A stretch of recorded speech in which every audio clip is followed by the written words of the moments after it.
Hey, what's going on guys? Shane here. Today we're talking about footwork, specifically how to punch while moving. Now it's understandable why this is such a commonly asked question because when we're first taught how to throw the punch, we're usually taught to pivot on the foot, rotate the hips, and extend the arm.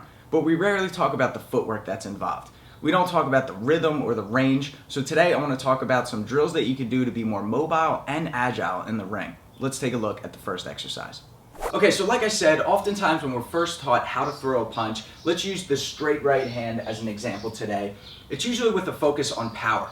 We're taught how to pivot on the rear foot, rotate the hips so that we get maximum power. The energy drives up our legs, up our back, into our shoulder, and then as we extend our arm, the energy transfers down into our fist and then into our target. And that's great, that's not incorrect. However, that only works if we're throwing a punch with someone standing right in front of us. They're not moving, we're not moving, but the fight doesn't work like that. When you watch boxing matches, when you watch MMA matches, and the bell rings, they come out and they stay in what we call range 5. They stay just outside of punching and kicking range. Otherwise, if they walked in, it would be like this. They'd both be getting punched, they'd both be throwing punches, it'd be a rock'em sock'em robot fight. You want to get hit without being hit, okay? So let's talk about the first drill, which is what I call the puppet string drill. It's a great way of syncing up your hands and your feet. So imagine that you have a string around your wrist to the same side ankle. So left to left and right to right. Now what you're going to do is get in your fight stance, and when you have full extension of your jab, your left foot should tap on the ground. So let's say we're advancing forward. So I throw my jab, and it's almost like I'm trying to create a sound effect with my foot. Now I'm not stomping, I don't want to over exaggerate it, but it's just a good reminder that when I'm at full extension, there has to be contact with the ground with that lead foot. So left and left, but look, now my stance is really wide. I don't want to be too wide and lead into this right hand if I'm throwing a jab cross, so I need to pull that foot up forward the same amount of distance that I stepped with this lead foot. So if I stepped 6 inches from here to here with my lead foot, then I need to step 6 inches with my rear foot when I throw that punch.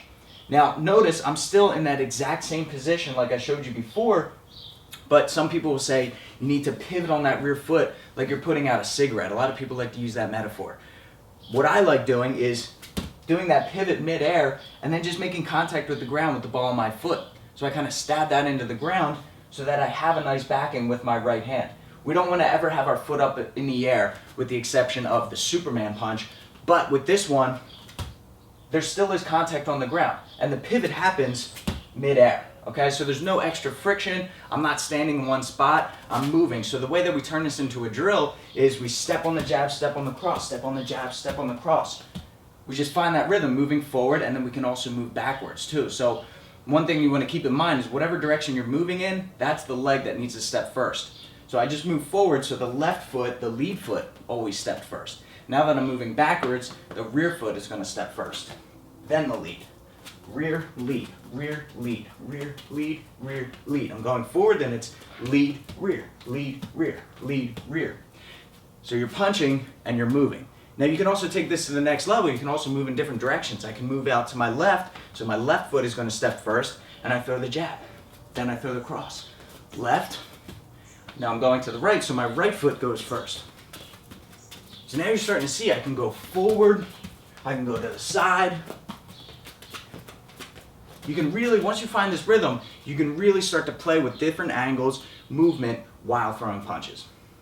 The next example of punching while moving is what I like to call the Ali back pedal. And it's a great way of staying evasive, keeping your opponent at bay. Maybe you're trying to catch your breath, or you're just trying to frustrate them. So what you're going to do is you're going to move your feet in C shapes, or half circles, as you're on the retreat, circling around the edge of the ring. So it looks like this. Now what we're going to do is also throw a jab to keep them at bay. And it doesn't matter if the weight's on your left foot or your right foot because you're not focused on power. You're just trying to stick your hand in their face to keep them hesitant, and then when we see an opening, that's when we can step in with a powerful 1-2. Now we can also throw punches while moving mid-air. Now when I say mid-air, I don't want you to think height. We're not jumping high. In fact, we're staying very low to the ground. But both of our feet are coming off of the ground when we throw the punch.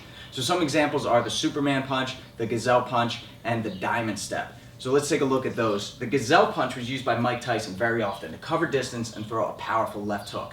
So what he would do is load his hips up, bend his knees. Now he's going to spring forward. Both feet are coming off of the ground. He's going to rotate midair and throw the left hook. So it looks like this. Okay, both feet are coming off the ground. I'm throwing that punch, and then by the time my feet land, that's when the punch lands.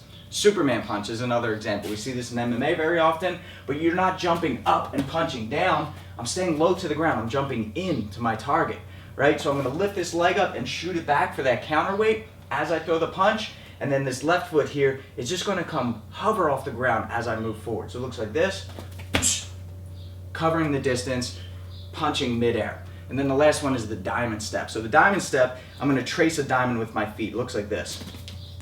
I'm gonna create a little distance, a little angle out to my right. So what I do is my left foot steps out to the left and back a little bit. The right foot steps out to the right and forward a little bit.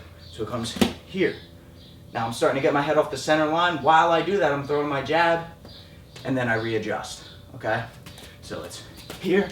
I can even switch to a southpaw stance and then do it again. Boom, boom, okay? Bunch of different options. You can punch while in the air.